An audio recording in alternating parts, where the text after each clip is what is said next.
Welcome this afternoon. We're here at Stratosphere Studios. This is bklyn.tv, and we're here with the co-founders of NAYUCO and Miss Yasmin Campbell, who is a financial advisor to independent businesses, must I add, which is unusual.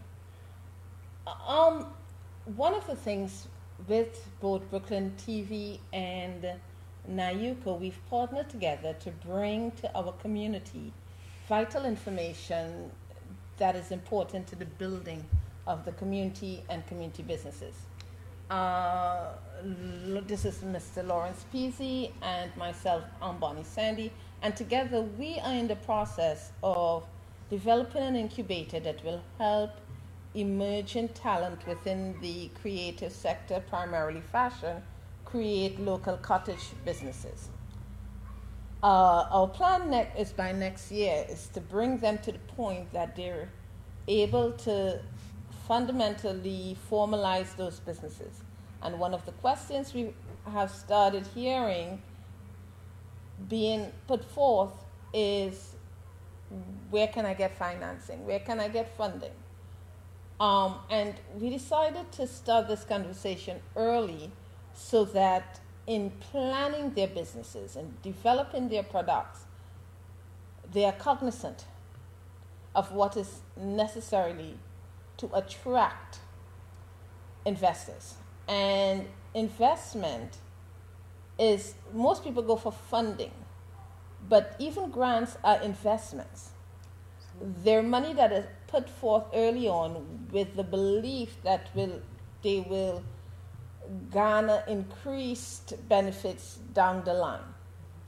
And so we welcome you. And to start it off, I'm going to let Lawrence introduce himself and then Yasmin. So Lawrence, can you introduce yourself? Hi, I'm Lawrence Peasy. I'm still in the category of young designer, although I don't feel young. I teach part-time at different universities, and I'm here to teach and learn. Okay. Yasmin Campbell, I'll let Yasmin do the honor of introducing herself and what she does, and then we'll proceed with the questions. Hi, thank you, Bonnie. I'm Yasmin Campbell, and I have what you would consider to be a traditional banking background, commercial lending. I spent approximately 15 some odd years working with banks, and my experience ranged from working with large corporates to small businesses, small what we would call SMEs. So right now I've been working with small startups and even smaller companies that are more established in terms of securing financing, working capital, and growth capital for their business to take it to the next level. And just in working with their challenges, Bonnie and I, decided to collaborate to be able to work with the companies, particularly in the fashion industry, that are looking for startup capital. Okay, so I'm off the bat. When you say small enterprises, give me a rough framework of the dollar amounts involved. That's a very good question.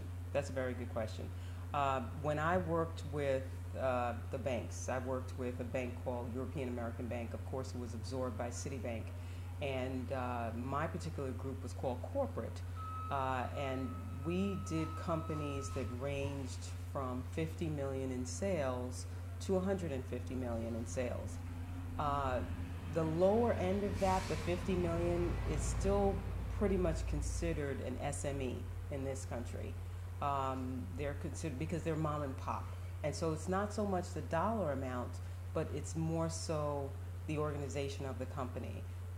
You're not talking about something that's more corporate, where you would see in a U.S. multinational like a pharmaceutical, where you have several layers.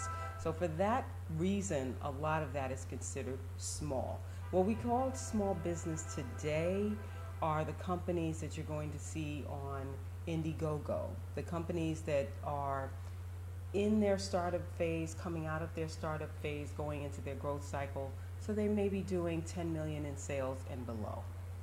Okay. And it's more so they're looking for capital. So again, they don't have necessarily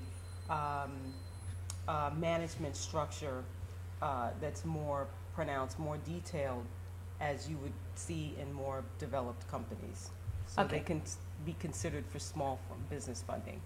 So we have the added challenge that most of the businesses we're meeting in the local communities Right. are $0 Mm-hmm. to 250,000. And those would probably be considered more micro. But even for a designer that starts, when you hit 100,000, that's a landmark, Right. and 500,000 to hit 1 million. A young designer in this country usually can't hit 1 million in sales without international merchandising. In fashion, hitting that 1 million is a landmark. Usually 10 years. Wow. And it's not just fashion, it's a lot of local businesses Absolutely. that are saying I want funding, don't realize that they fall way below what many people would normally look for to fund, because an investor is looking for returns. Absolutely. And one of the things we're here to discuss is the new ways, because there is what we call cultural funding.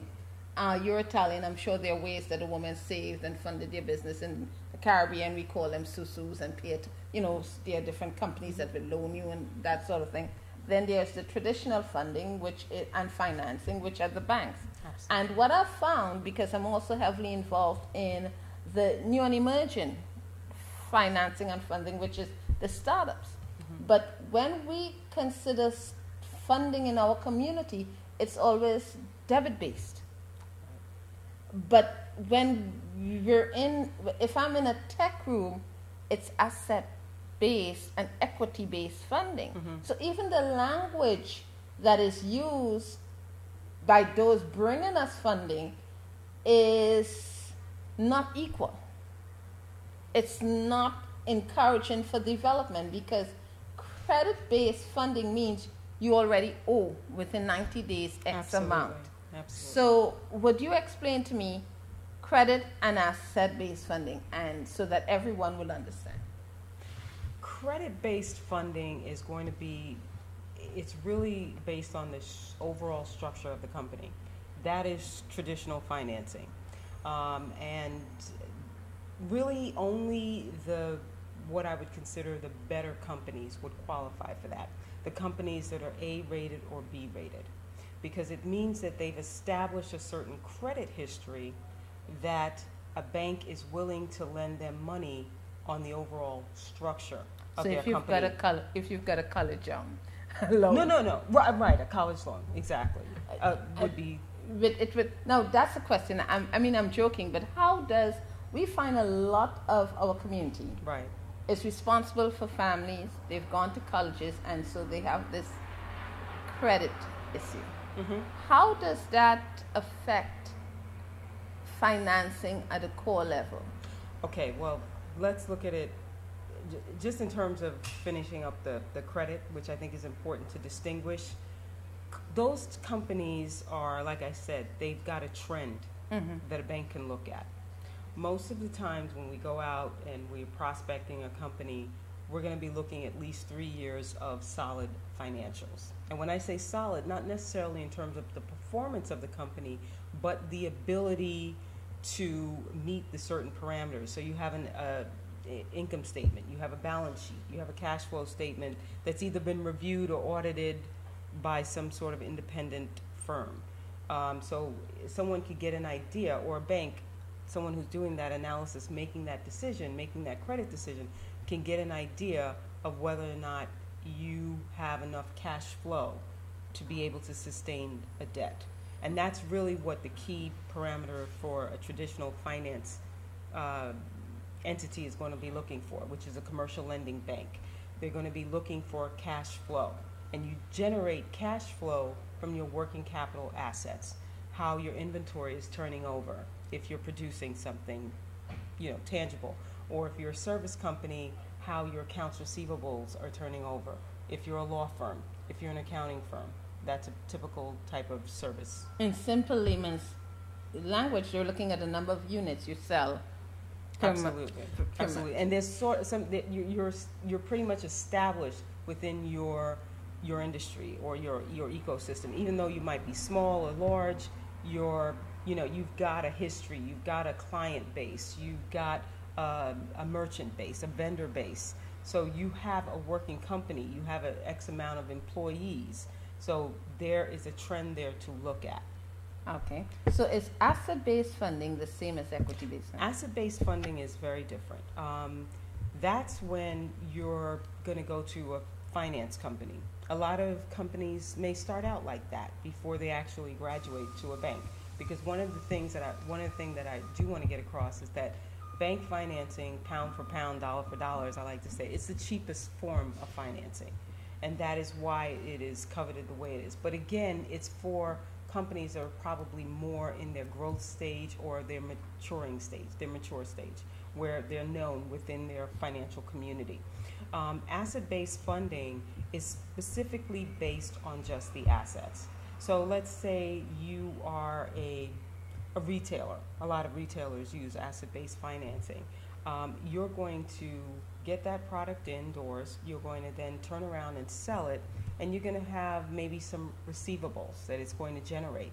You're going to sell those receivables to an asset-based company that's going to give you maybe, based on that $1 is going to give you 70 cents on the dollar or 60 cents on the dollar. Probably not as much as a bank, because you couldn't go to a bank maybe for some reason. The company is maybe too heavy in debt, or the bank maybe not like the client base that you have who holds those accounts receivables, who owes you that money. So you're going to sell off that asset to a finance company that's going to give you cash up front so that you can continue to meet your working capital needs and pay your bills, pay your light bill, pay your employees, so that you can stay in business. And now explain equity. The reason I'm going in detail is that we want everyone to follow and understand. Right. Absolutely. Now, we've often used the word there's sweat equity, right. There is equity, there's crowdfunding, which uses non-equity finance. Absolutely. And so explain that term equity for us. Equity funding is usually going to be done by a storied credit, what we would call storied credit in banking terminology. That's someone who is probably not a bank. You do have large banks that have little boutique equity sections that will do it. But for the most part, it is not commercial lending. It is a group, an equity group, a venture capital group, an angel that's going to come in, and based on your story, based on where they think you're going to be in a year or 2 years, based on that exit strategy, how much is this going to, is this company going to go IPO? So if they know it's going to go IPO, they're basically going to advance you that money for a portion of your equity, a stake in your company, depending on how much they want to give, how much you are willing to give up. So it's going to be based on their exit strategy and how they think they're going to get repaid. But it's really equity, taking a portion of equity in your company.